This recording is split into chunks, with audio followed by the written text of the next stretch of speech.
Hello, I'm audible.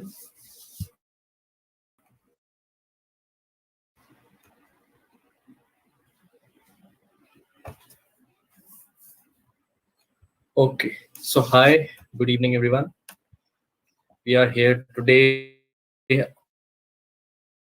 on machine learning, and I am Ravi Rana, and I'll be teaching you today to build your own linear regression model with exploratory data analysis, feature engineering, and feature selection. So, shall we start?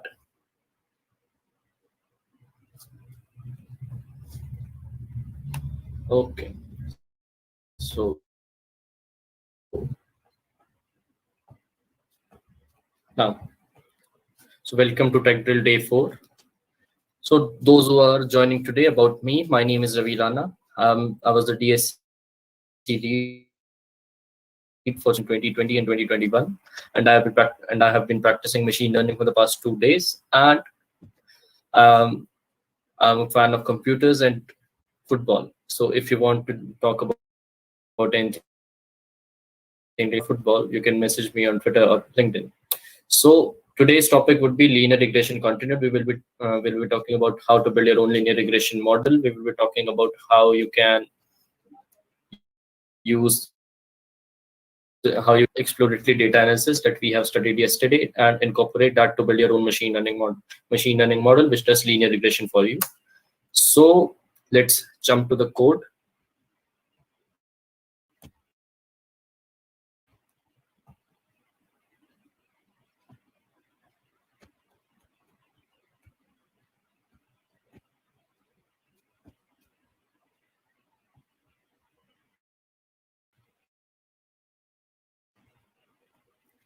Is my screen visible? Yeah, Messi just won his first international trophy. I'm happy for him. So now is my screen visible? So shall we start? So today, what we'll be studying about the advanced house price prediction. Okay, so why I have taken this advanced house price prediction model? So first of all, many tutorials are available for it online, and I'll be using code that is generally available online, so that you guys can also search for it. You guys can also about it in your own time. You guys can also learn about this. If you have any problem, you can play around with this data. So now what we will do, first of all, let me show you how did we get. I'll be opening my Kaggle screen.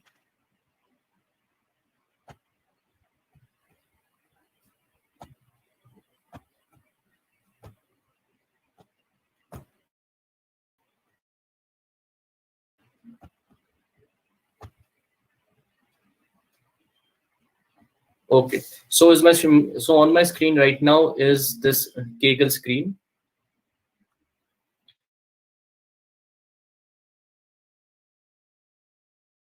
Tab. So from how you can download data. I'm going to share this dataset link in the chat box, and I'll be showing you how to download data from your Kaggle challenge for your own use. So this is a used car price prediction challenge, and to download data, you just simply go to data part section right now, and click the download button. The data set will be downloaded for you. Okay, so I have downloaded the data set. I've shown you how to. So I've already downloaded the data set. It is present in my local machine. So just let me share my full.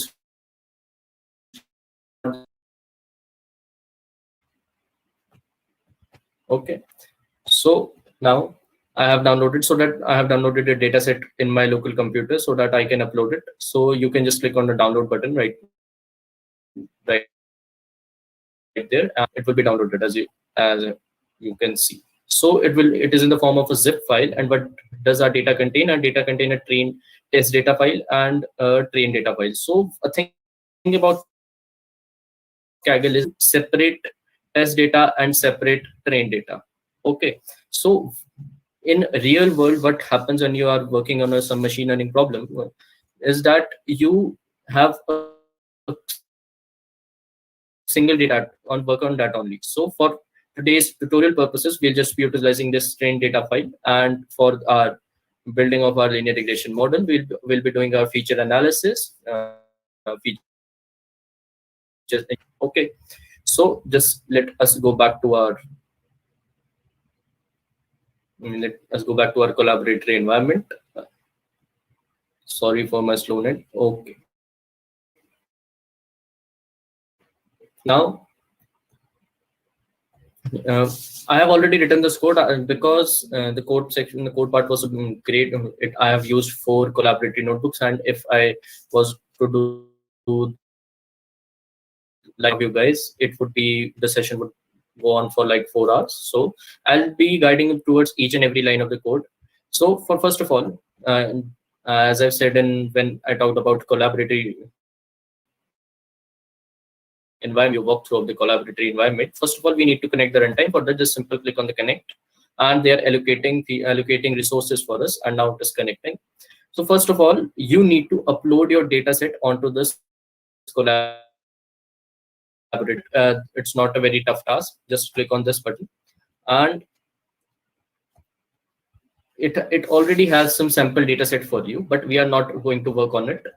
We will add our data set. For that, you click on this button, and as you can see, it will give you, it will guide you towards your local environment where you can upload it. And for that, I'll be just uploading this train onto this onto the environment. So just keep in mind, just a reminder flashes you every time you upload something to your collaboratory environment, that when the runtime is recycled, that when resources get deallocated in a collaboratory environment, uploaded files get deleted. Okay, so keep in mind, so keep that in mind. So now my I have allocated the runtime, and I've in data set. Okay, I'll be sending the links to the notebooks today positively. And now, for first of all, what do we need? For what is our first step while analyzing, while working toward a linear regression problem? Our first step is that first step is that we need to do a feature analysis. So now, what is feature analysis? Feature analysis is the process through which you gather insights from your data. So you gather insights from your data. So to build a linear regression model, you have raw data, just as I've shared to you in my first session, that on day one, that what is this data contains many unnecessary items that might not be useful for us while delivering, while we are building our model, while we are building our machine learning model. So we need to clean it. So before cleaning it, before knowing how which every data is different, so first of all, you need some insights from the data. So that's where feature analysis kicks in. So what happens in feature analysis is that you gather insights from your data and to the things that what you need and what you do not need, and how different features affect your target variable. Am I clear on it? Just quickly shoot a yes in the chat box if you are clear with why do we need feature analysis. Okay, so now as a first step, what will I do? I will import some Python libraries. So what are these libraries? As I've also shared in about these libraries in day 2. So first of all, we need pandas library. Pandas library stores the file as a data frame. And what I've shared, what is a data frame is? A data frame is when the data is represented as a row and table format. And because you need not to, you do not need to directly work upon a CSV file. You can just load it as a data frame to your Python script, and you are good to go. So while we are using pandas, you can import your data in 2 types. You can import data as a data frame, or you can import data as a series. So for our purposes, we'll be importing the data as a data frame.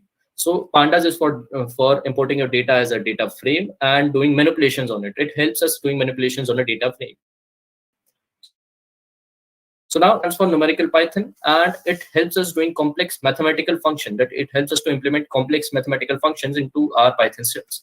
And most of you must be familiar with matplotlib. So what is matplotlib? Matplotlib is used for purposes of making graphs and for visual representation of data. So let me just quickly import my library files. And now to read your data file. So to read my data file, I'll just make a data frame, like I will say it as a df. I'm naming it as df right now. You can name it as a data frame, data, anything you want. It's just a variable name. So I'll be using file and upload the data file into our data frame. So now I am using another function, that is pd set option display max column. Why I'm displaying all the columns? Because if columns, let me show what will happen. So I just I just uploaded my data file into a data frame, and I'm just, first of all, I'll analyze shape. What would be a shape? Shape would be 1460 rows and 81 columns. That is 1460 data points and 81 features. So surely 81 features are a lot if you are working without, if you do not do exploratory data analysis and a feature engineering,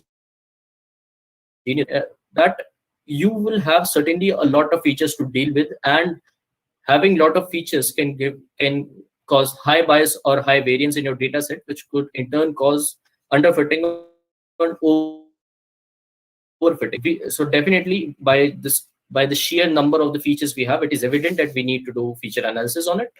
And now I'll be showing my data frames head. So in my data frame getting, I'm getting is that I'm getting all the what is df.head does. Df.head gives you all the data and all the data that is available in your, the insight onto your data. So df.head shows you the topmost 5 data points of your data set. Am I clear with what df.head? So it is important function. Why? Because we need to see our top data, as someone pointed in the comment section, that on we need to see on what type of data we are dealing with. Okay, so I get an insight of what. So this is we have. So as you can see that in LE we have NaN values. So we talked about NaN values. Someone quickly write in the comment box, what is the NaN values?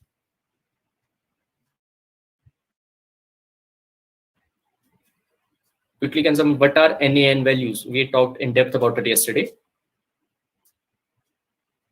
Nil, okay. And what do we call it? What do we call it? These functions, what number? Missing values, exactly. So these are the NaN values represent missing values, that we do not have values for these for this function, for this feature. We do not have any value, and so that is necessary to get an insight of what you are doing. So right now you might be seeing that that I have passed a variable 5 in it. So what is the 5 show us that we are only seeing the top. Now let me just change it to 20, and what I'll see, I'll see that I'll be able to see the top 20 data points. So this parameter helps you initialize a number of data points that you want to see. And if we, yes, I'm going to, and but if we do not mention any attribute, what would happen is that by default we'll be seeing only top 5 values. Okay, so now let's get to business. So what would be our first order of business? We'll talk about NaN values or missing values. So how would you handle these missing values? It's simple. I'll first check that in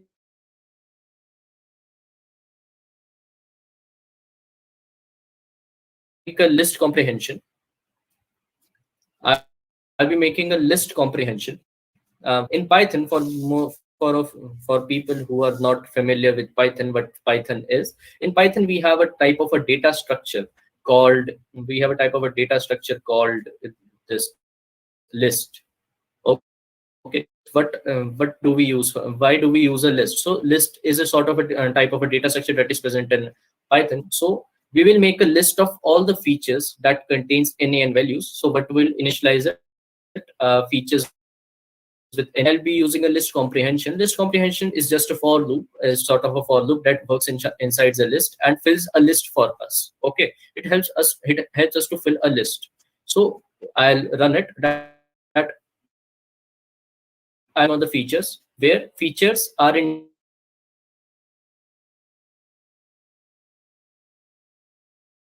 Where features will iterate on data frame dot columns, all the columns of our data frames.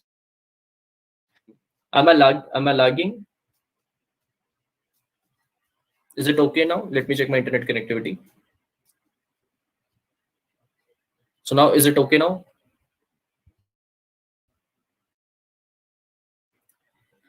To repeat, what is this list comprehension? The list comprehension. First of all, what is a list? List is a type of a data structure that is available with us in Python. And as the name contains, as the name suggests, that it is used to contain some items. And the items can be of any types. The item can be of object type. Item can be of Boolean type of it or integer type. So now what we are doing is that we are running a list features with NA. So what is features with NA? It is the name of our list, in which we'll gather all the values which all the features which have NA values in it. So for that, I'll be running a for loop, that is our iterator. We will get our features, where features will be where we'll be analyzing all the columns of our data frames. So you must be familiar with columns. So what are columns? Columns are these values. Okay, all the columns where if feature have a null value and it is greater than 1. So what does this function mean? This method, what does this method mean? This method suggests us that we'll include this list where is null, that is where there is not a number value and whose sum is greater than 1, where is more than 1 NaN values. Okay, so we will in a list called features with NA. Okay, so now after storing all these numbers in a list called features with NA, so now what will I do? What will I do? I need to get inside that that now variable. So now let's print in which of the features there are, how many missing values are present. So for that, I'll be running a simple for loop where features are in features with NA. For all the feature that is present in the list with missing values, I'll be running a for loop, and I'll be printing the feature name. Let's just you can see in the output window the feature name, the feature percentage of missing values. So how will I get this percentage?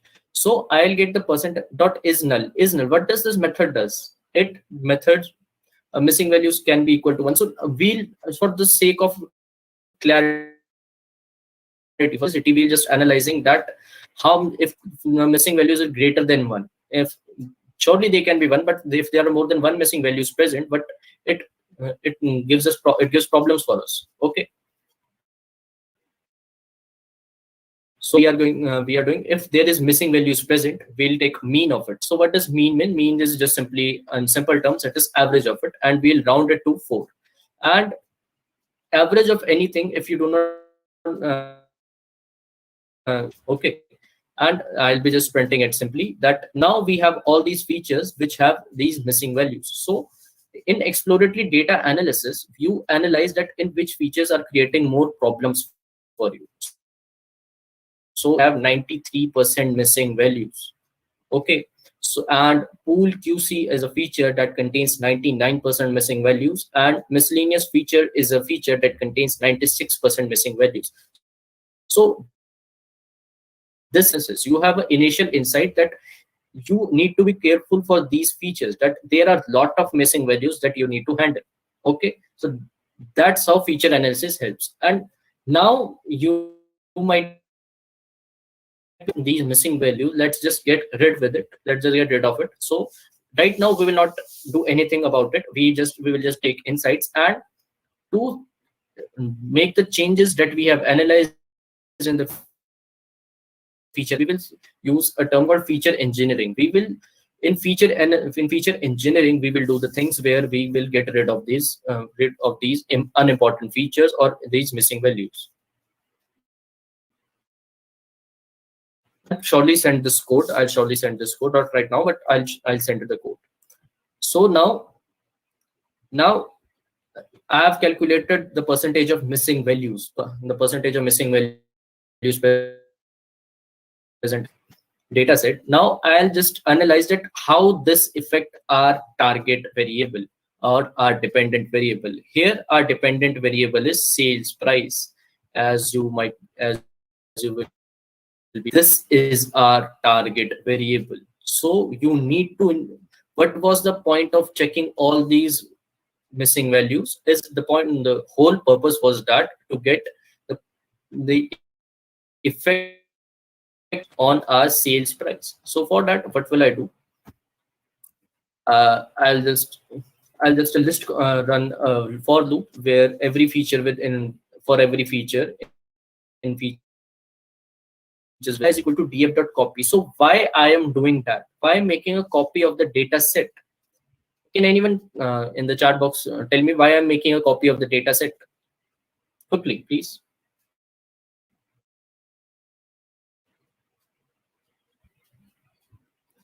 So let me tell you that why I'm making the copy of the data set, because we are not for comparing, but as I have said, we will not change, we will not affect original data. So why we are making a copy is because in this step, in this feature analysis step, we do not want to hamper our original data, because we need our original data to be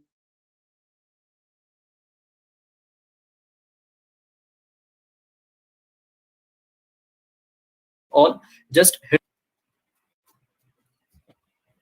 So feature analysis is all but hit and trial. Okay, why we do that is why we make a copy of our data set. That is why we make a copy of our data set. Okay, am I clear with it, that why we are make copy of our data set?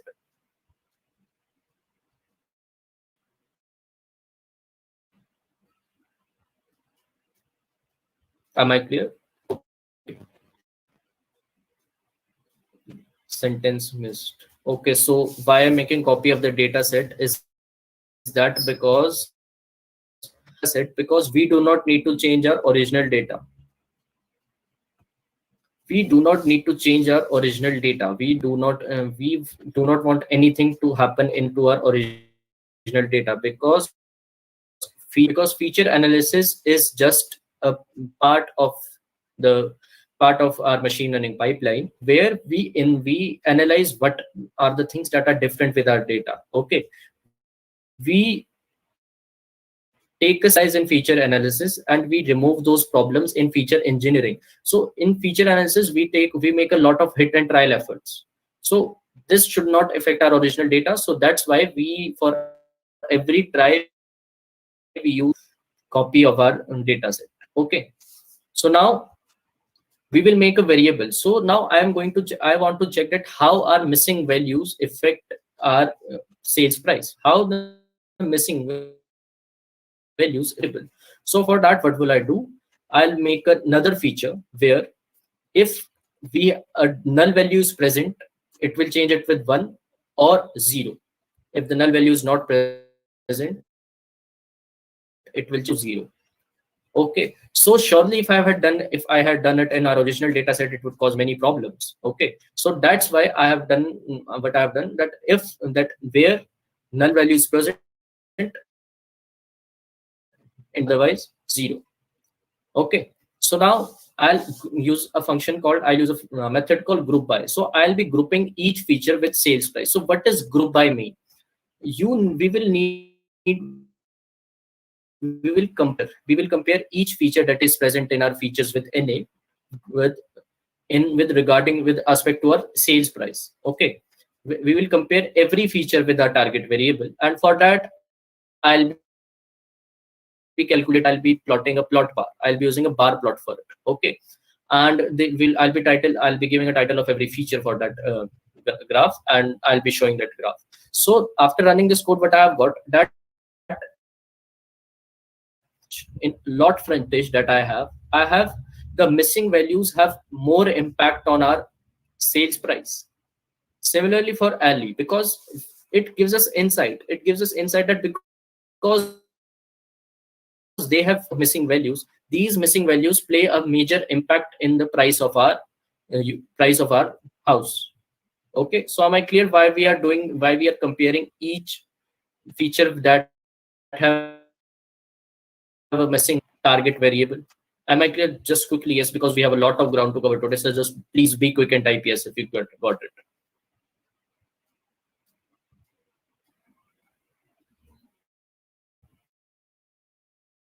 So we have this graph for every feature. We have this graph for every feature that for this mass VNR type. I don't know what this indicate, but the missing values have more impact on our sales price. So we got an initial insight that these missing values are playing more part in the prediction of a sales price for some feature. You noted somewhere. You note that part somewhere. Okay. So now what would I do? Now what would be our next step? We will analyze our numerical values. Okay. So now we analyzed our missing values. So now I analyze our numerical values. So quickly, what would be numerical values? What are numerical values? Quickly, what are numerical values? The answer is pretty simple. The answer is in this name. What are numerical? Yes, having simple numbers. Yes, thank you, Sanskar. Numbers. The data that contains numbers is our numerical value. So so simple for that. Now that most of you must be familiar with list comprehension. So should I explain list comprehension every time or just skim on the top over it? Just please tell me that. I think you okay. So now in this list comprehension, I'll be traversing. I'll be visiting every column, every feature in DF columns. Okay, and I'll be storing that feature in our numerical data type is not equal to object. So if you remember, in a session, I told you what is an object type of data. An object type of data is a type of data that contains the values that are in string scope. So what are the values that are in string? Alphabets, your alphanumerical objects. So these type of variables are called the variables where your data is in type of an object. So now you got it. So now you are just storing these type of data where the data is not a type of object. It is, so if the data is not an object type, it would be automatically a numerical type. So I'll be numerical data in numerical features list. So now I'll be printing the length of the numerical features. That length, what this length function does here? Length gives us the number of numerical features, the number of features in our numerical features. List would be like a simple list that have a number of that has the features listed on it. Okay. So what would be the number of these numerical features? I'll be printing that by the help of length function, and I'll be printing head of these numerical features together inside. So by running this code, I got 38 number of numerical features. I got 38 number of numerical features, and you can see those all analysis of those numerical features. So am I clear with numerical features? So what are numerical features? Am I clear? How I'm storing, how I'm analyzing? Okay, great. So now we have many missing values. I have checked that we have 38 numerical features. So now let's go back to the top, and we saw that we have categorical values, numerical values. Now what we have another type of values. Okay, this type of value is called a temporal variable. So I have told you about temporal variable. Can anyone tell me about temporal variable? I've shared it about you. the temporal variables. What is temporal variable? Yes, date and time variable. So I am using that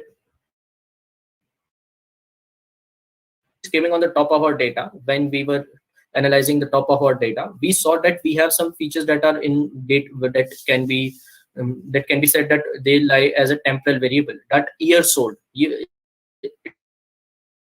is sold in 2008. So we have and this garage year built that this simply it's on which year the garage was built, and these type of features, these numerical features. Okay. Okay, so are called temporal features. I'm sorry, are called temporal features. Am I clear that how I got this by skimming over the top of the data? Am I clear? Quickly, yes or no? Okay, now I need a list comprehension for that also. I need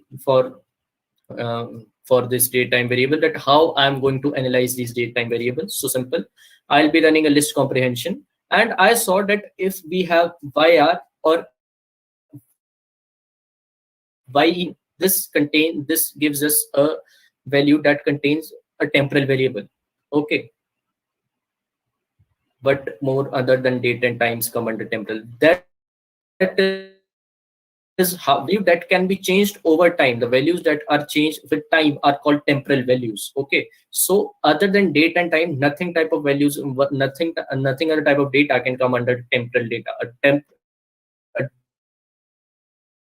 sheer variable is the type of variable that contains. Is still now lagging? I don't think it's lagging right now.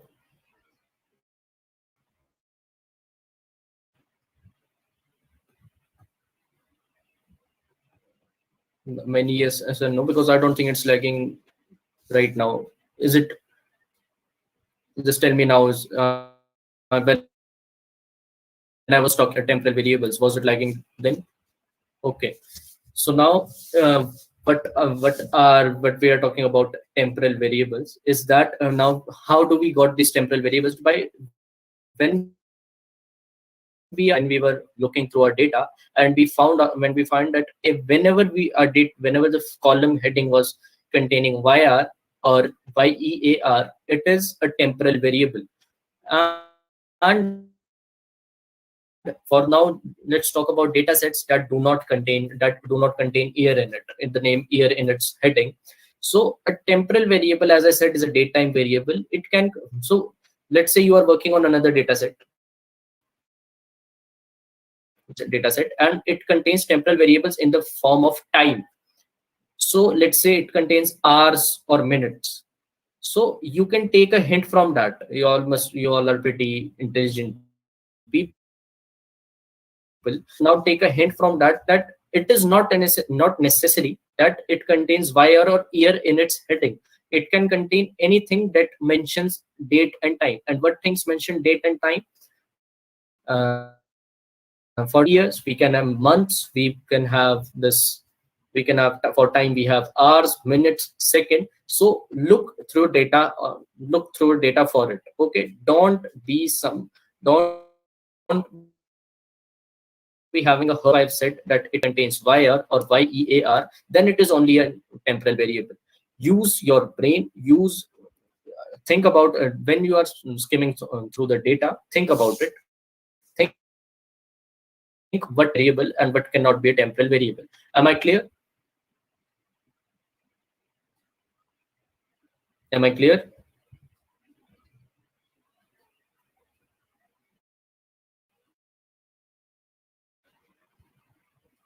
What if it contain year and hour then? So just it is a pretty simple question, Sushant, that if it contains year or hour, you work upon that data. You save that data accordingly. Suppose here I do not have this YR or YEAR in our in the feature heading. Let's say I contain the time. Let's say the feature was time. So I will accordingly I learn a list comprehension for. Let me show an example. I'll change it to this. If it contains, if the heading contains time, I'll link contain hour. So do that accordingly. Okay. So that's what I was saying, that that use your brain. Every data is different. You will not be. You might think that we covered the whole machine learning, whole linear regression model today, and I'll just replicate the code and I'll make my own model. So that is not possible. Every data is different in its other way. I'm just telling you that tools can be used while you are working on your own data set. Okay, so now I have run the list comprehension for wherever y r or y e are present. So the year and I'll just print the year feature. So now I have get four features that are temporal variables, that contain date and time variables. So you can all see that what those four features are. That's year built, name, that it is clear that it is the year the house was built. Year remod added. It is the year when the remodifications in the house was added. The year where garage was built, and the year the house was sold. Okay. So now there can be many values. We have 1480 values in our data set. So it might be possible that more than one house is sold in 2000, or more than one house is sold in 2005, or more than one house was built in 2003. Am I right? So now for that, I realized that how many years, in which range we are working on. So I'll just be seeing the unique values, the unique number of the unique years that are present in this list comprehension. For that, I'll be using that unique method, simple, and the code is quite self-explanatory. So let's run it. And what would I get? I would get the unique values. So these are the unique values in which houses were built. These are the unique years in which the houses were built. These are the unique years when houses were remodified, and these are the unique years. And you can see that all the houses, we have 1480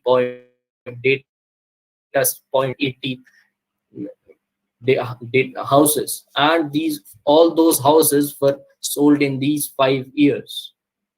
Okay, so are you clear with why I used a unique method to check whether to check how many years the range of years that I'm working with. Okay, so now let's take to let's get to I'm got pretty curious. I was curious that what was the price, how the price dependent, how was the price dependent on the year the house was sold. Okay, what will I do? I'll just nothing. I'll group every year sold with the sales price of the sale price of the house. That I'll be grouping the house which was sold and to its sale price, and I'll be using a median value, because median value will give us the median of the whole of the point, all of the feature set, all whole the median of the whole of the. Okay, so I'll be using on the X label, I will be using the year sold. On the Y label, I'll be using the median house price, that what would be the median house price when it was sold. So now in this graph, it is quite clear that when the peak of the house price was in 2007, in 2000, when in 2010 the house prices declined steeply. Is another interesting observation, isn't it, that with time the price of the house got less. You got less for the houses, you got less money for your house, is it? Okay, is it clear to you that why I have done this, that how it is an interesting observation, that with the year the house was sold, the price of the house got less. price act. Most of people might think the real estate got up, the price must have gone up with every year, but no, we got this line graph showing us a whole different scenario. So now median house price is not clear, y-axis. Yes, the median house price is the y-axis because I have used a median, so that's why it's denoted as a median house. Okay. So now, what about other feature? What about other features? For that, what I have attention, it is quite tricky part. So I'm iterating over all the year features. I'm iterating over all the year features, all the year features that I have, all these 4-year features. I'm just disregarding year sold because we have seen it. We have seen the point. We have seen the point that what happens that on in the year the house was sold, what was the price of the house then? I'm just considering that. And in spite of that, what would I be considering? That we are doing this, but what about outliers? Just have some patience. We'll get to it. It's a step-by-step process. Okay, we'll get to it. So now we are working on it. So please just stay. As I said, please pay attention to it. It's a tricky part. Don't get ahead of yourselves. So now feature. Okay, so every feature, for every feature in our year feature, like year built, we will subtract it from year sold. Why I am doing it? Just let me give you an example. Suppose the house was built in 2010. Okay, suppose the house was built in 2010. Let's take another example. 2010 would be a pretty different scenario. That in 1983, and it was sold in 2010. So how much old the house was? Please in the chat box. It's simple mathematics. The house was built in 1983 and it was sold in 2010. How much old the house was? What was the age of the house? Exactly. The house was 7-year old. So now I'll be making a scatter plot. I'll be making a scatter plot for it. Why scatter plot? Because we have some discrete, we have some small values in it. If we make a line chart through it and make it an assignment for yourself, if you are thinking that why we did not use scatter plot, in a line graph for it or a histogram for it, and when you are practicing, make a line graph, make a histogram, and see which of them will give you a most accurate, most pinpoint prediction. Okay, so that's where hit and trials come in.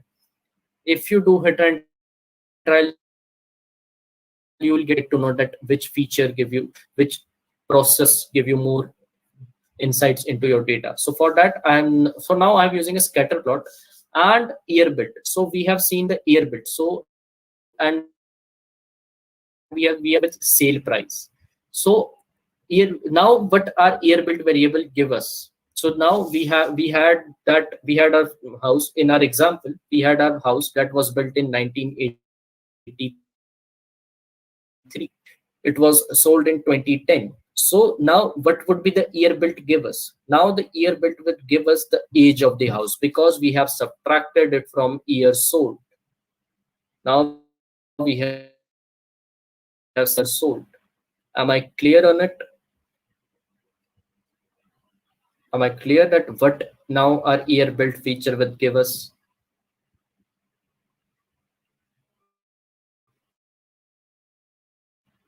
Okay, so now I'll be plotting the sales price. I'll be plotting the sale price with the age of the house.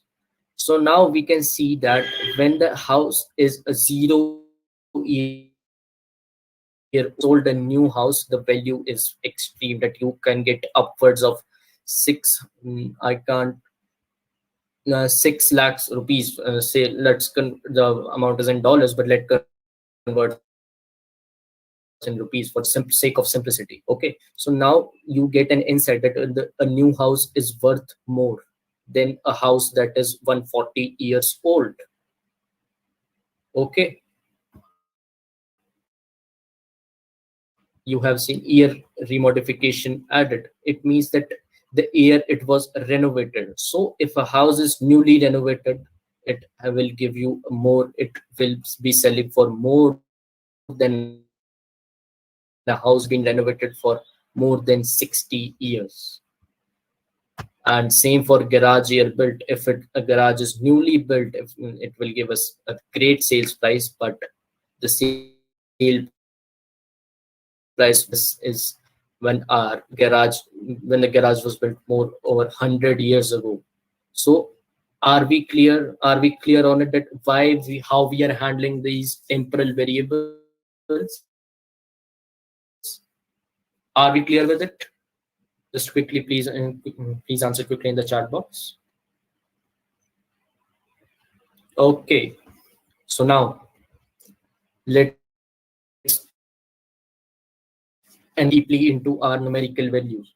So numerical values is of two types: discrete and continuous. What are discrete values? So discrete values are the values that contain different numbers. You cannot put a range on that numbers. Okay, these numbers could be in the range of could be 0 to 10, or suppose you have 11 data points. Your first data point contains 0 to 10 numbers, points, but the value must be 0 to 10. Your 11th might be 95. So you have 11 different unique values. So these unique values are called discrete type. Now, what is a continuous, and the second type we have is the continuous data type. So what is the continuous data type?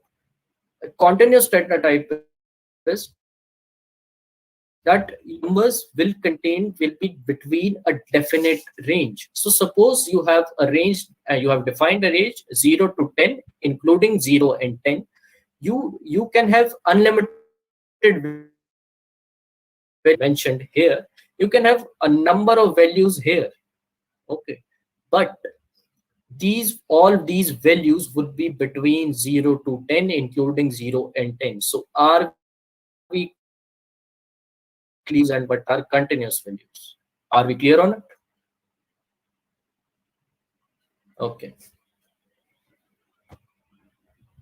Okay, so repeat. So what would you like to me to repeat? The discrete values or continuous values?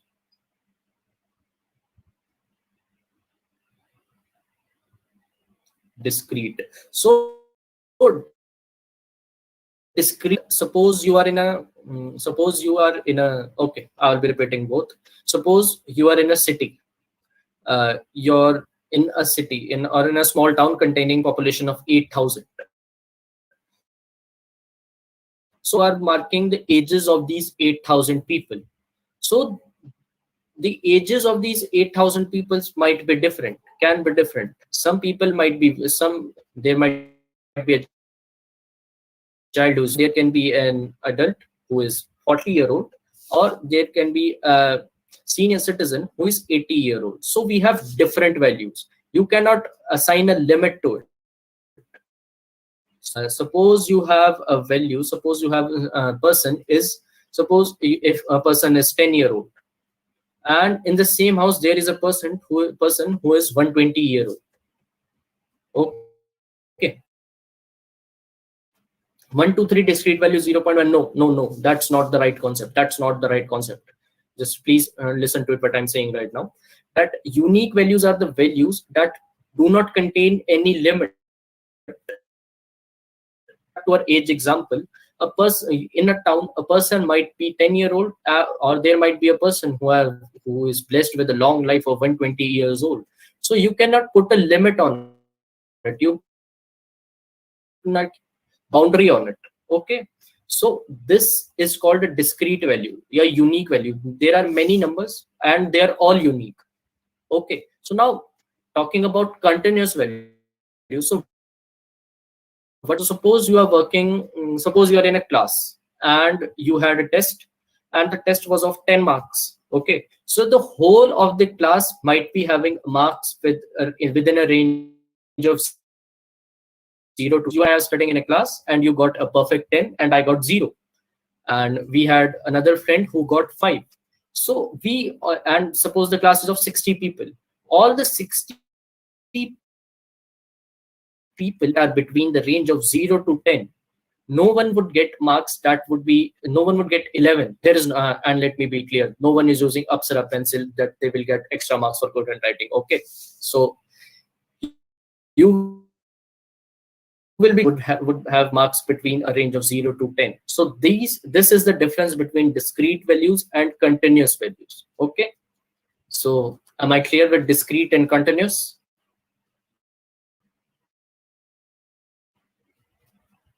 Are we clear? Are we clear? Just please shoot a yes or no in the chat box. Okay, so now let's check our discrete values. What are the discrete values? So for that, I'll be running a list comprehension.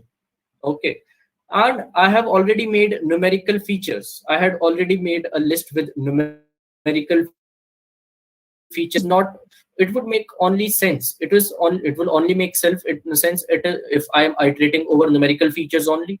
It would not do us any good if we are iterating over all the features. We will be having condition that if the value is numerical or not.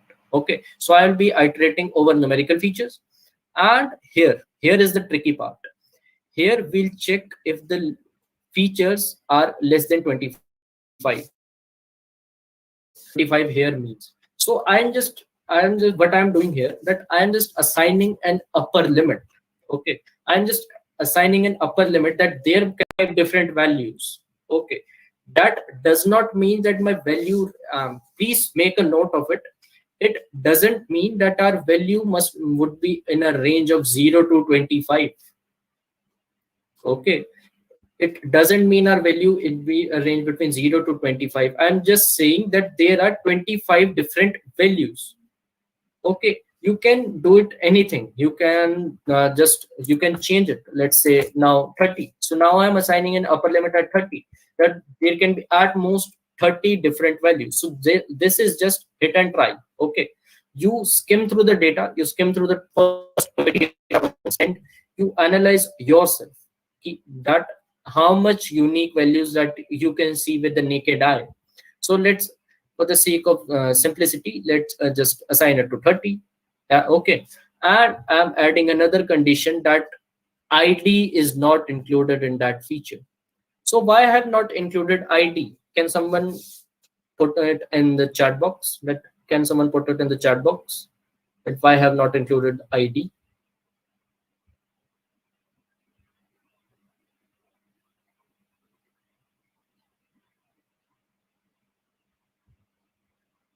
It's continuous, I guess. Okay, so some other answer. I'll be waiting for one more minute. In the meantime, I'll drink water. Please put your guesses. Just guess. There is no, but nothing would happen if you put a wrong answer. You will be.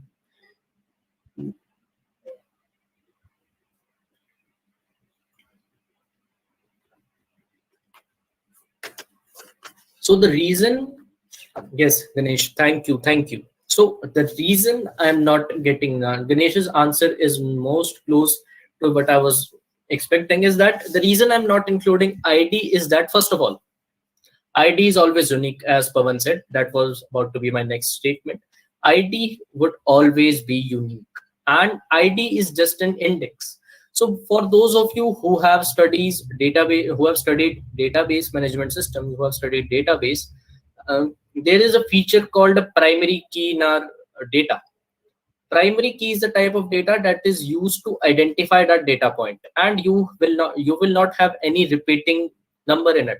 So id is index here. Okay, simple index. So every data point will have different index, and we have upward of 1400 data points in our data set right now.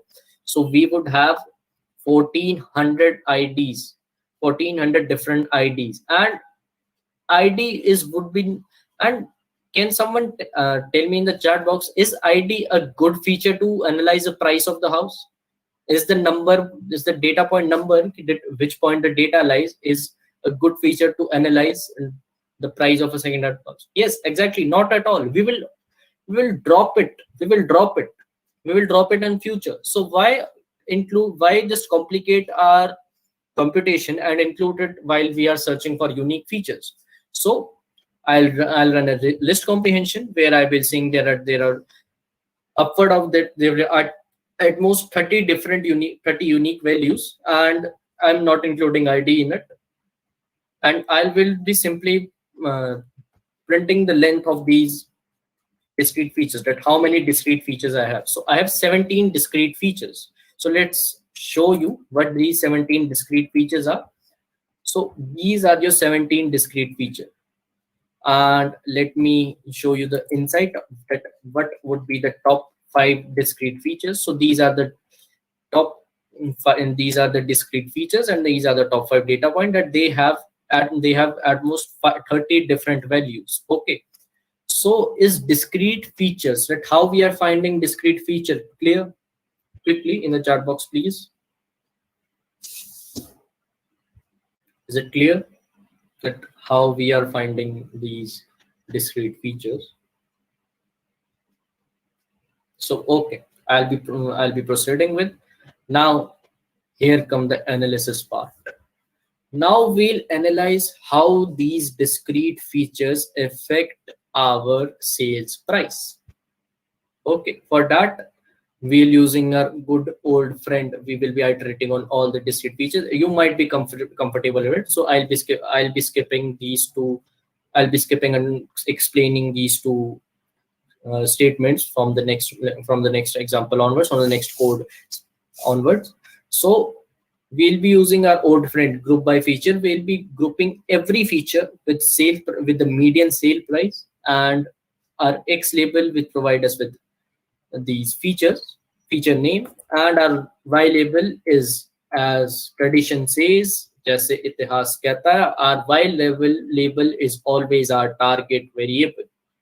Okay, so now let's get ready for some interesting observations. So in M subclass, I don't know what is M subclass, but when the value of M subclass is 60, it gives us maximum sales price. Okay, and now overall qual. The overall qual is a self-explanatory term, that it would be also suggesting overall quality, that what would be the overall quality of this the house. So as the quality increases, the price increases. So it is common sense. We all know that the better the quality, the more the money the house will fetch us. Okay, so there we see a rise in the sales price with every quality point, with every increase in quality. So it is, what sort of rise it is exponential rise. So whenever you get a graph that is rising exponentially, what it is called monotonic relationship.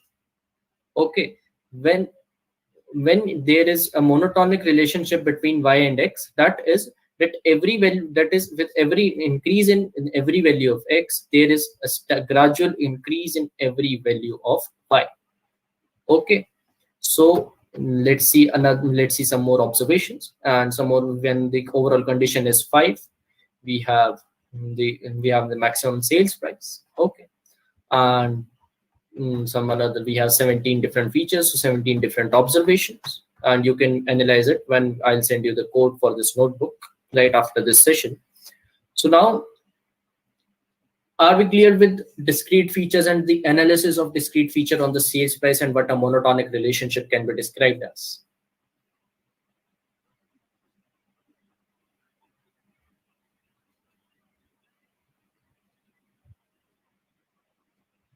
Okay, so just pay attention to one thing before we proceed towards next code segment, is that do not pay attention to the code. Okay, code is something that you can learn on your own time. Code is pretty much easy. While in my suggestion, some might disagree with me, But in my suggestion, in my experience with machine learning, coding a machine learning problem is simpler than understanding a machine learning problem and understanding how you do feature analysis on it. There might be several other methods of doing feature analysis. I'm just getting, I've also got this notebook from over the internet, because this, there are several methods of doing this. You can write code in different ways. A logic have different code implementations, but the main thing that matters is your logic building. So pay attention to how I'm getting to that logic. Okay, pay attention to how I'm getting to that logic. And I know that most of you are newbies in, there might be some people who are seasoned, but I know that most of you are newbies in this area. So understanding these complex code methods like these is null, that you need different Python methods, is not, might not be easy for you. But if you understand the underlying concept, you will be able to easily understand the code. Okay, you, there are many features you can use. You can, suppose you are implementing this code yourself, you might use your different feature. You may build your custom function for getting unique values.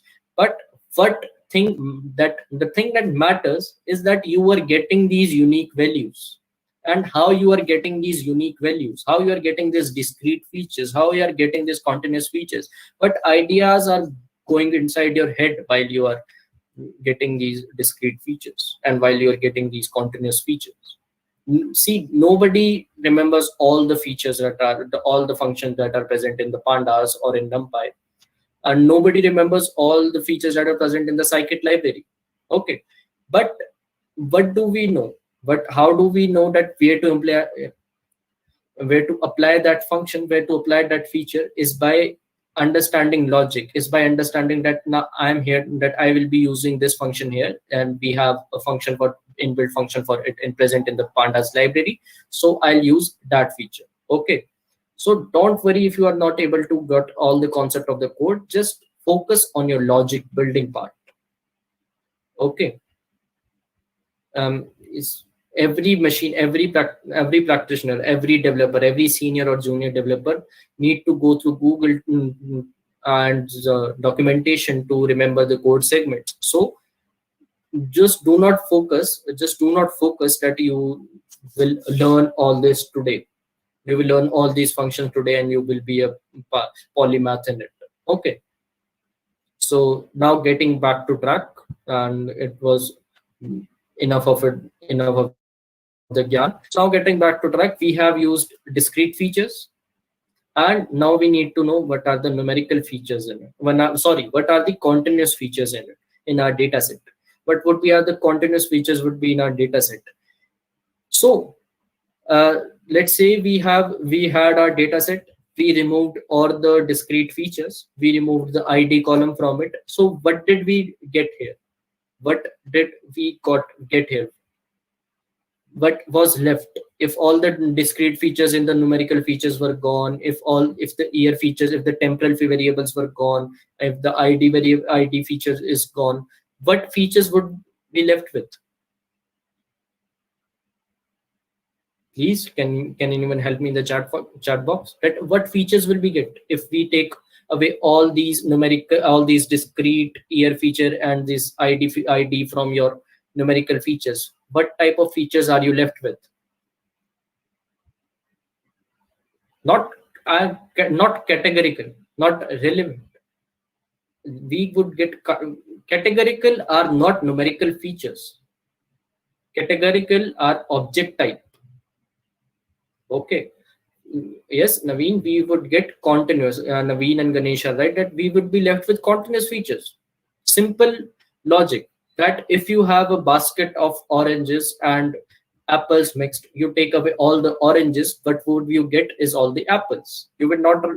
So here we have another example of building logic over code. Okay.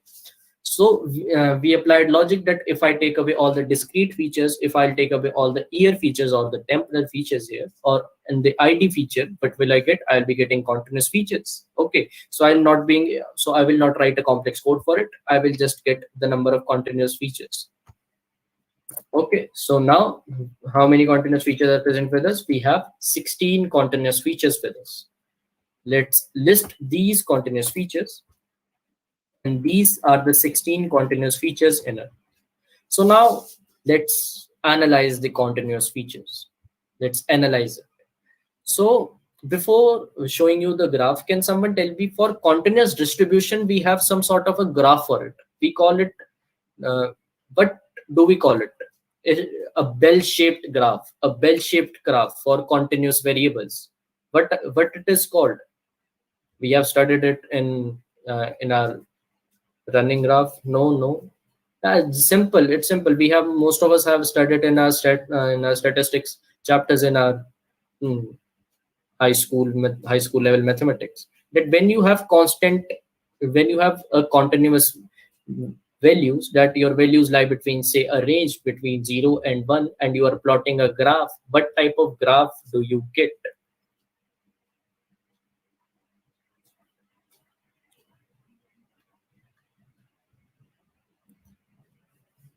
I'm paying attention. No, not a straight line. Bar graph, not a bar graph. It's I'll give you another hint. It is called a distribution. What type of distribution we'll get?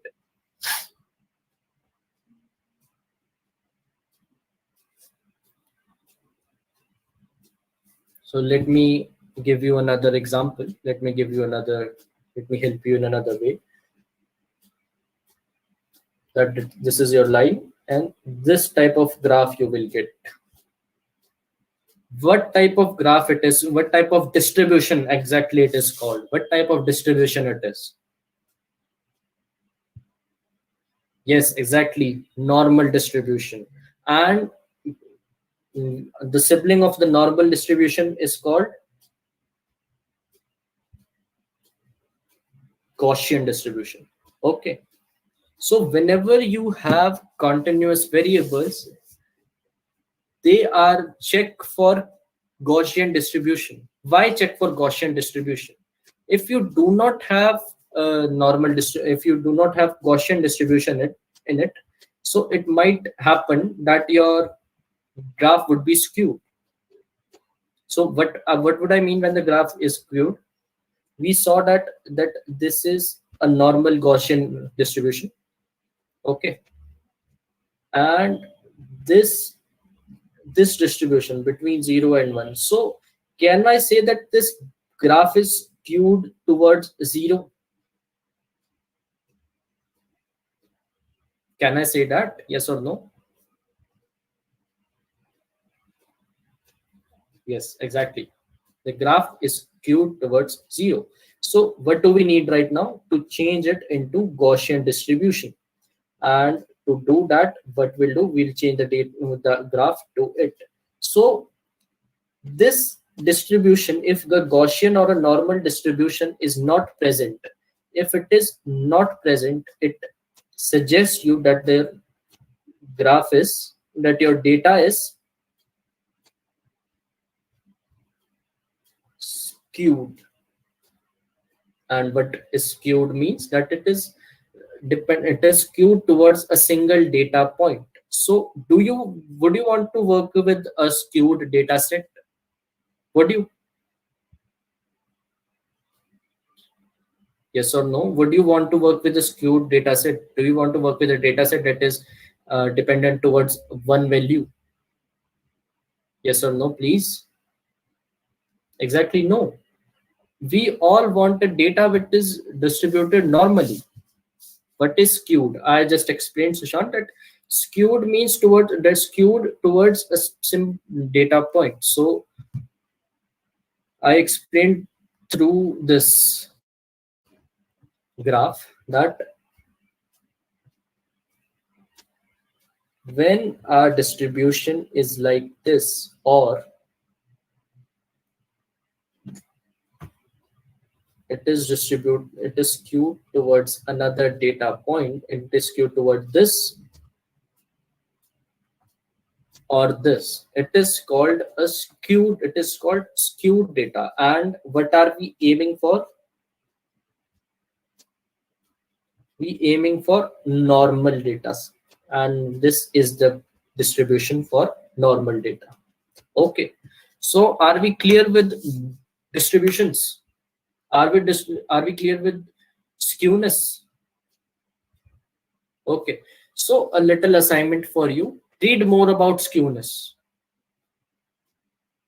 And in your certificate, for getting a certificate, not you will not be just be using a project, you will not be just submitting a project. I'll be giving you some questions. I'll be giving you some small questions like about skewness, variance, and the bias, underfitting, overfitting, such things.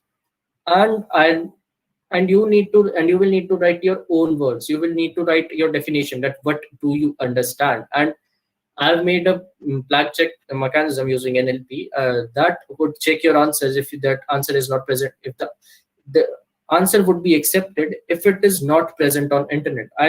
You need to write it in your own words. If I'll get more than 80% flag, your answer would be not accepted. Why I'm doing it? Because I think I had made emphasis on theoretical concepts. I had made emphasis on theoretical concepts in past 4 days, and I think you might be familiar with many theoretical concepts. And many courses that you might take online would not cover these theoretical concepts. Okay, so it's just a reminder to keep. uh, I'll be sharing it tomorrow or day after tomorrow. Okay, okay, Rishikesh. So that's why I will be including it, because in my opinion, theory in mathematics is most important for implying machine learning. And I'll be repeating again, in my opinion only. So now let's analyze the what is the deadline. Everything about the projects yesterday. Yes, no, sorry, tomorrow or day after tomorrow. Okay, everything about the projects. So now, let's have an analysis. Let's analyze how our continuous features affect our sales price. That how our continuous features affects our sales price. These sales price. These Now, as I just said, we need to check. We need to check for Gaussian distribution. So for that, I'll be using an histogram. Okay. So I'll be making a histogram for these features, and I'll be comparing those with the Y label would be the sales price and the X label would be features. So I'll be making a histograms for all these continuous features. And so as you can see, our lot frontage is skewed toward this. Lot area is skewed towards 0. We had skewed data. We had very much skewed data. Most of the data is skewed. This is somewhat in normal or Gaussian distribution.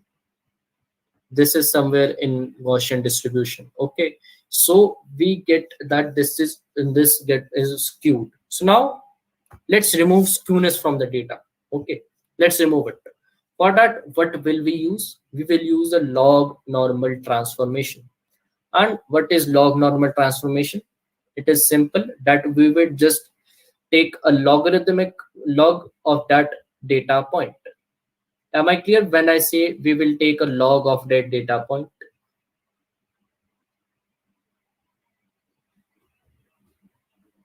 Am I clear that when I say we'll take a log of that data point?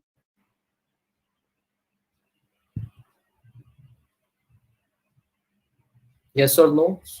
If yes, we can proceed. If no, that I'll make you understand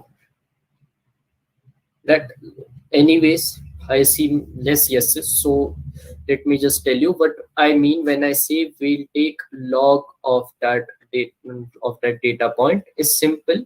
We will take a log. Just tell me what is logarithmic value of 10. What is log? You can use Google. What is logarithmic value of 10?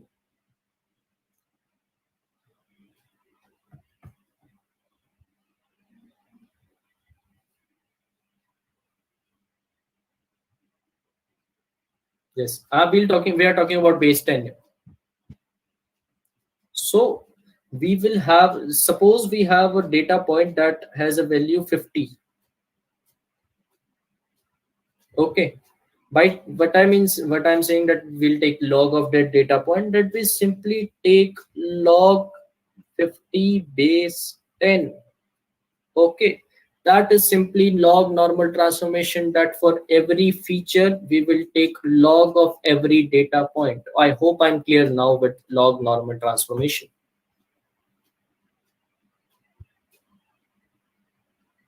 I expect maximum yeses in now, that if I'm clear with log normal transformation, that what is a log normal transformation. Okay, so for every data point we'll take a log. So before that, you need to check something. Let's say we have 0 in our data point, and what is log of 0? What is the log of 0?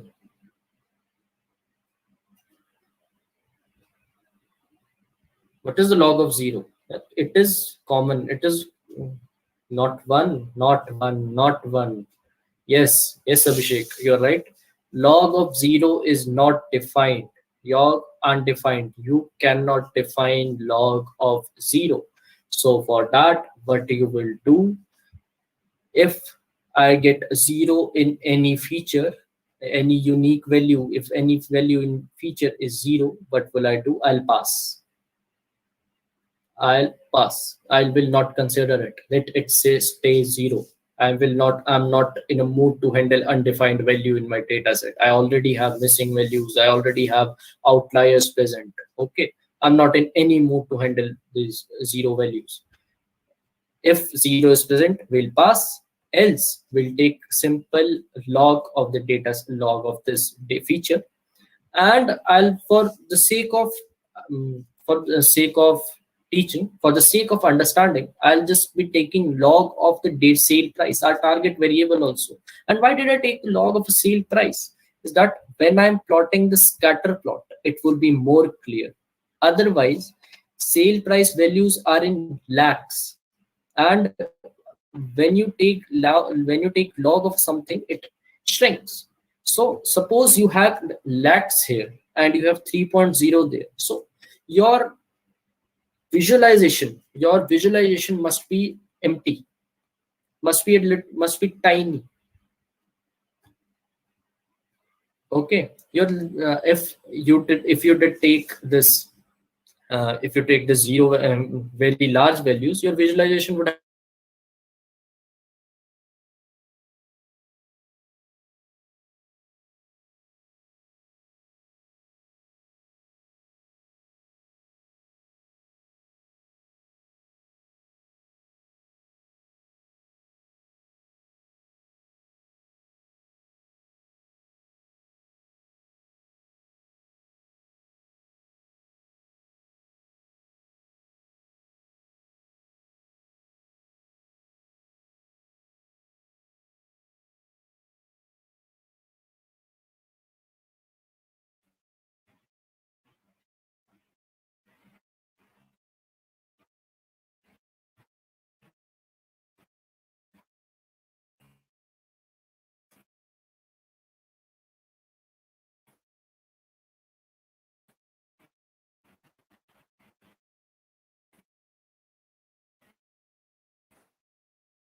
yes, I was aware of this lag. Am I audible?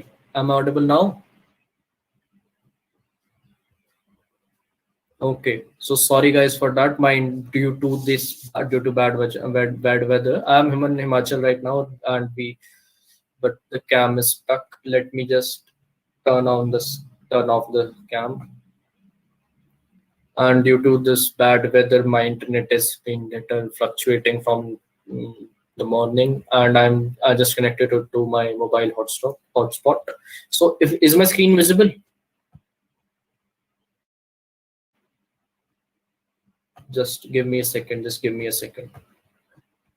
Sorry guys for this problem, but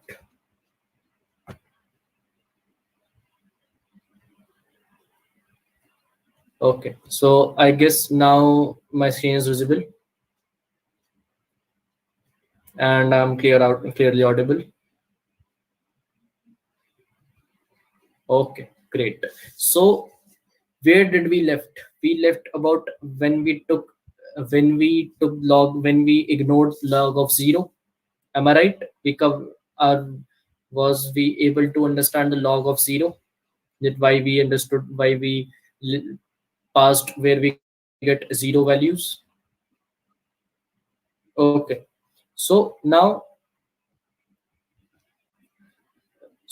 what I have done simply for every feature I have taken the log for every feature, and I've also taken the log of the sales price. So now why I have taken the log of the target variable? Why I had undertaken the log of the target variable? Because when I was talking we when I took the log of the feature, when we took the log of every feature, the value shrunk. The value shrunk to 3, the value shrunk to 3.5, the value shrunk to 4.0. And our sales price value was in lakhs. It is in lakhs. So now what did we do? So if I had taken the value of sale price in lakhs, these points would be shrunken in size, would be concentrated in a single place, and you will not be able to see clearly about it. You will not be able to see clearly. So that's why I've undertaken the log of these whole sales price, and you can see I've made a scatter plot. So you might be thinking that Ravi, in our initial phase, what we did that we learned about Gaussian regression, Gaussian distribution through histogram. So why are you doing scatter plot right now? Am I right? Is it a question? Was this a question in your head that why you are using a scatter plot at this point?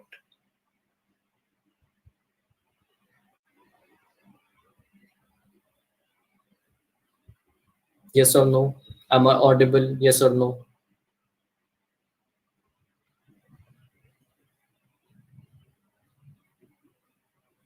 Okay, so why I used scatter plot here is because to make you understand that a scatter point can also define a logarithmic distribution, a normal distribution to you. If all the points are in the central area of the scatter plot, we can say that we have achieved a Gaussian distribution. And you would be able to see that we have achieved the Gaussian distribution. Most of the points are in the central area, except this. What is this point? Sales price, and it is mapped according to itself. So if a data point is mapped according to itself, we always get a straight line, because for 2.35 we will get a 2.35 point here. For 2.40 we will get a 2.40 point here. So am I clear why we have used this scatter plot here? The last graph is wrong. No, I just told you that why the last graph is exactly correct. It was intentional, because if you plot a graph with it, if the value of x and y is same, you will always get a straight line. Stats 101. Yes, relation exactly. Both x's have same variables. So for 2.35, you will get 2.35 here. Okay. So now I'm not leaving you with a scatter plot only. I will also show you in the histogram, the normal distribution for it. Okay. So now I've done the same thing. I'm taking the log, but this time instead of a scatter plot, what I had did, I did an histogram. And are you able to change and see any changes that earlier this lot frontage was more skewed toward this data point? Am I right? Yes or no? Am I right? And now it is more normally distributed. The distribution is Gaussian.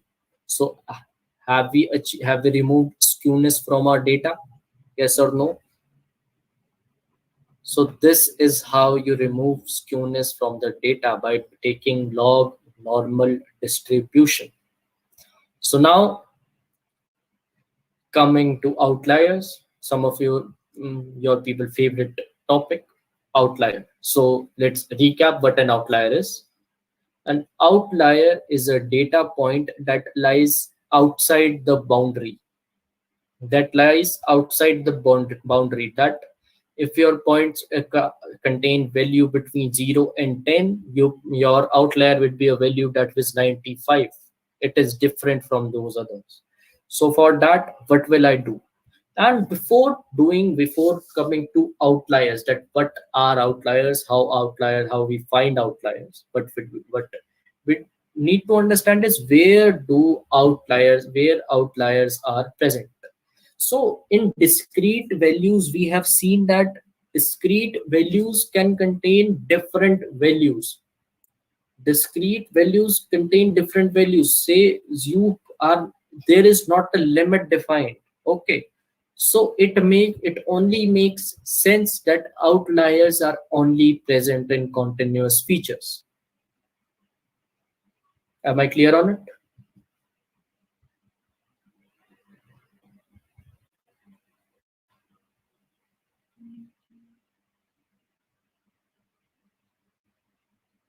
Am I clear, please? More answers, yes or no? Yes or no? Only 3, 4 yeses still no. And we have approximately 50 people here and only 5 to 6 participate. So please participate. There are no wrong answers. You all are learning, and I am learning from you. If I am wrong, you can correct me. It's an open environment. Okay, it's an open environment. You can talk. You can engage in conversations here, not while I'm teaching, when we were discussing. Let's consider it as an open environment. Do not hesitate to ask questions anywhere, not just in this class, anywhere. Okay, so did you guys understood why outlier is used for continuous features only?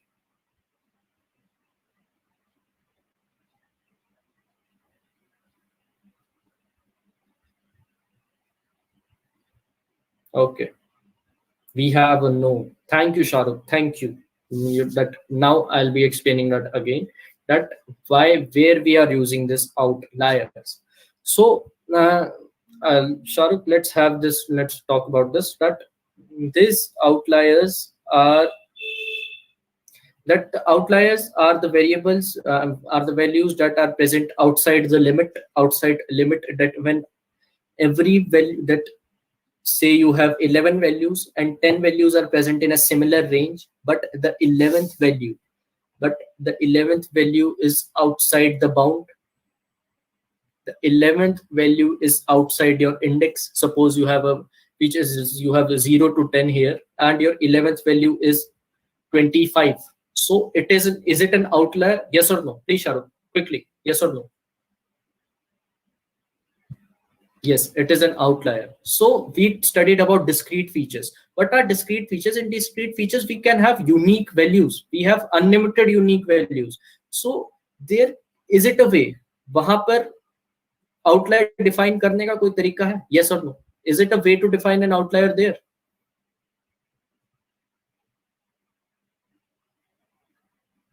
No, exactly. No. And now come back to our continuous features. In our continuous features, we have we have values from 0 to 10, and now we have a point in 25.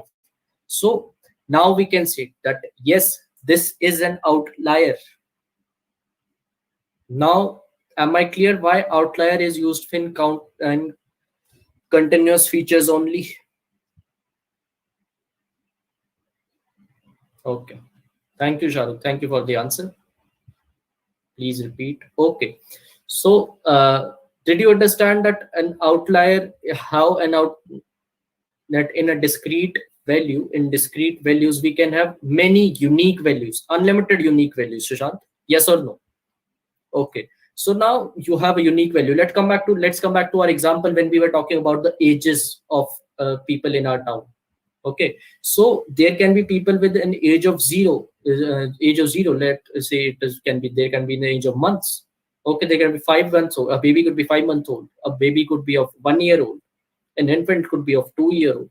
But let's say there is an adult person, there is an senior citizen who is 120-year-old. He's blessed with great life. Okay, so is it an outlier here? Can you say that this senior citizen is an outlier? He's not confined, that he should be confined to this age limit. Can you say that? Even the government can say that, can't say that. I'll tell you. Okay. So Sushant, yes or no? Can you say that is this senior citizen is well beyond the value that is set for our city or our town? Yes, we can't say that because we have many unique values. But now suppose let's come back to our example, because thank you Naveen for helping me out here. Thank you. So now let's come back to our example of class test. Sushant, me and you are in the same class. I got 0, you get 10, and one of our friend gets 12. One of our friend get 12. Yes or no? Sorry. One of our friends can get 12. Is it possible here? Sushant, please help me. Is it possible here? Yes. How it is possible? How is it possible? A test where you can get a maximum of 10, he is getting 12. And I'm reminding you that he is not using an Apsara pencil. There is no extra marks for good handwriting. Yes, it is not possible. So that 12 is an outlier. And we have seen through these both examples that an outlier is only present in continuous values. It is only present in continuous values. Okay. Okay, Sushant. Now, I hope now it is clear that the outliers are present in the continuous values. Okay, so now talking about analyzing these outliers, how can you analyze these outliers? So for always when you analyze outlier, do a log normal distribution, do a log normal transformation, do a log normal transformation of the data. Okay, and what you will get, and use a box plot. Why a box plot? Because box plot gives you an exact range where your values lie, where your values can optimally lie. And what these values suggest that these points are outliers. All those the major values are present here, but an outlier value is present here. Okay, it would be a lot clear in this example that many values are present in this area, but this value is present in this area. So what is this value? This value is an outlier. So this is how you analyze an outlier. Okay, yes or no? Is it clear?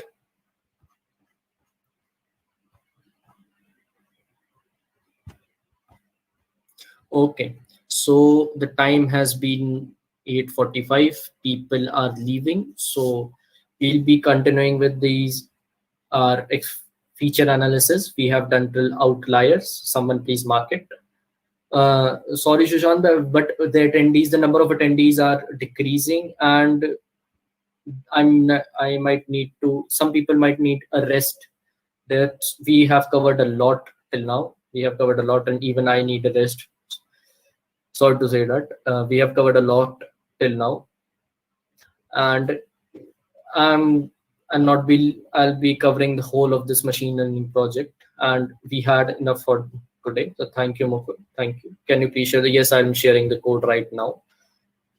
Okay. So thank you guys for attending. If you have any feedback, you can please share. Sushant, I'll be sharing it in the Discord channel. Okay, if you guys have any feedback, you can leave it here. If you have any questions, I'll be taking it up. Good night. Thank you.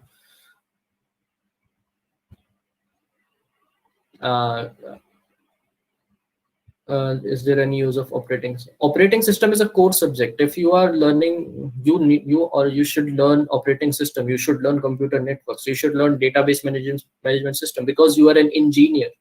And in these are the core skills you while you are working as a computer science engineers. These are the core skills. Operating system knowledge is necessary, in my opinion. Operating system knowledge is necessary. Suppose you are making a program that is for a certain operating that might not work on Linux but might work on Windows, but you need to understand the basics of the underlying kernels of different operating systems. So yes, in my opinion, study core subjects.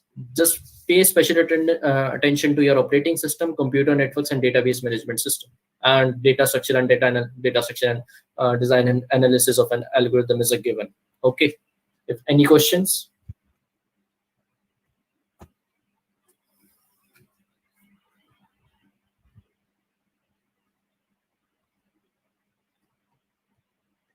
Discord link is invalid. Let me just share you the Discord link. No problem, Dhruv. No problem.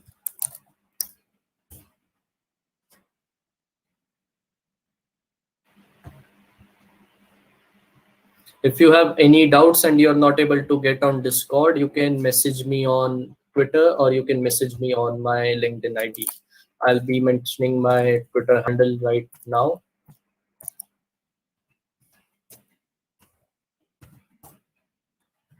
And my LinkedIn.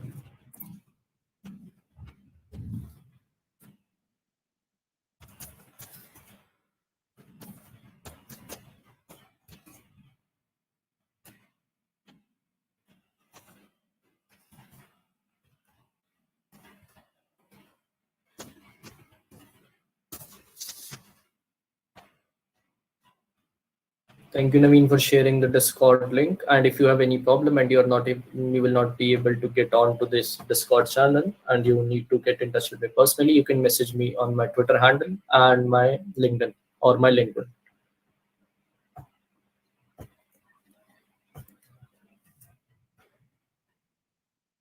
Okay. So guys, if you have any problem,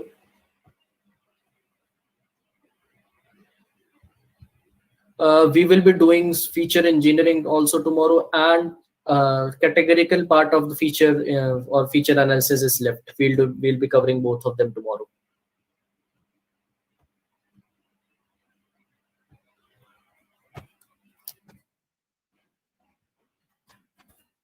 And I've shared this notebook. I've shared this notebook with all of you.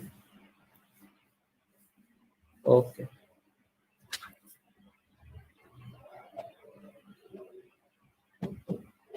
Okay. So thank you guys for joining. We'll meet tomorrow.